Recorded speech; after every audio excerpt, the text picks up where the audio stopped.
लिख रही हूँ मैं अंजाम जिसका कल आगाज आएगा।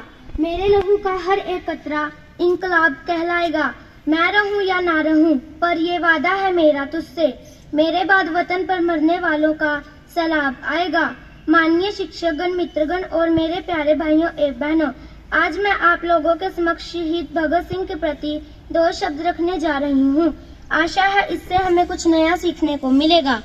भगत सिंह भारत के एक महान स्वतंत्रता सेनानी एवं क्रांतिकारी थे। उन्होंने न केवल देश की आजादी के लिए लड़ाई लड़ी, बल्कि इस आयोजन में अपने प्राण भारत माता के चरणों में समर्पित कर दिए। उनके निधन से पूरे देश में देशभक्ति की लहर दौड़ गई। संपूर्ण भारत के युवा आज भी शहीद भगत सिंह को प्रेरणा स्रोत के रूप में याद करते हैं।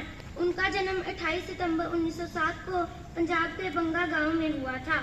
उनके पिता का नाम सरदार किशन सिंह तथा माता का नाम विद्यावती कौर था। उन्होंने अंग्रेजों के खिलाफ इंकलाब जिंदाबाद का नारा दिया था। उन्हें शहीद आजम के नाम से भी जाना जाता है। भारतीय स्वतंत्रता संग्राम के दौरान वह कई क्रांतिकारी गतिविधियों से जुड़े हुए थे, जिसके कारण उन्हें कई बार जेल भी जाना पड़ा। भगत सिंह की प्राथमिक शिक्षा बंगा के प्राइमरी स्कूल में हुई थी। फिर उन्होंने लाहौर के नेशनल कॉलेज में दाखिला लिया। कॉलेज में एक निबंध प्रतियोगिता भी जीती, जिसमें उन्हें भारत में स्वतंत्रता संग्राम के कारण पंजाब में समस्याएं विश्व लिखा। यह बचपन से ही राष्ट्रवादी विचारधारा वाले व्यक्ति थे।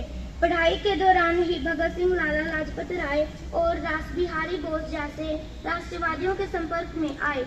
अमृतसर 13 अप्रैल 1919 को हुए जलियांवाला बाग हत्याकांड ने भगत सिंह की सोच पर गहरा प्रभाव डाला था।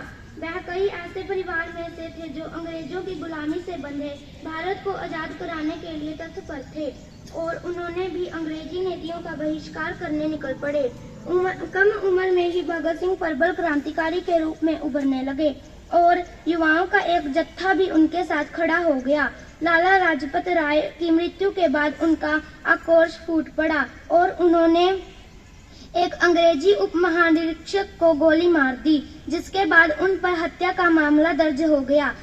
अपने साथियों के साथ मिलकर व्यापार विवाद बिलों का विरोध करते हुए केंद्रीय विधानसभा पर बम फोड़कर धमाका किया। इस घटना को लेकर भगत सिंह और उनके साथियों को अंग्रेजी सेना द्वारा गिरफ्तार कर लिया गया। जेल में भगत सिंह को काफी यातनाएं सहनी पड़ी। 23 मार्च 1931 को मात्र 23 वर्ष की आयु में भगत सिंह को फांसी दे दी गई। उनके साथी सुखदेव और राजगुरु भी इसी दिन भारत माता के रक्षा हेतु फांसी पर चढ़ गए और इंकलाब का नारा अमर कर गए। भगत सिंह वास्तव में एक सच्चे देशभक्त थे। उन्होंने अपनी मातृभूमि के लिए हर संभव कोशिश करने के लिए हमेशा तैयार रहते थे। देश के लिए दिए गए उनके बलिदान की गाथा इतिहास के सुनहरे अक्षरों से लिखी गई है। देश उन्हें हमेशा याद रखेगा। शहीद भगत सिंह का नाम सदा अमर रहे। जय हिंद।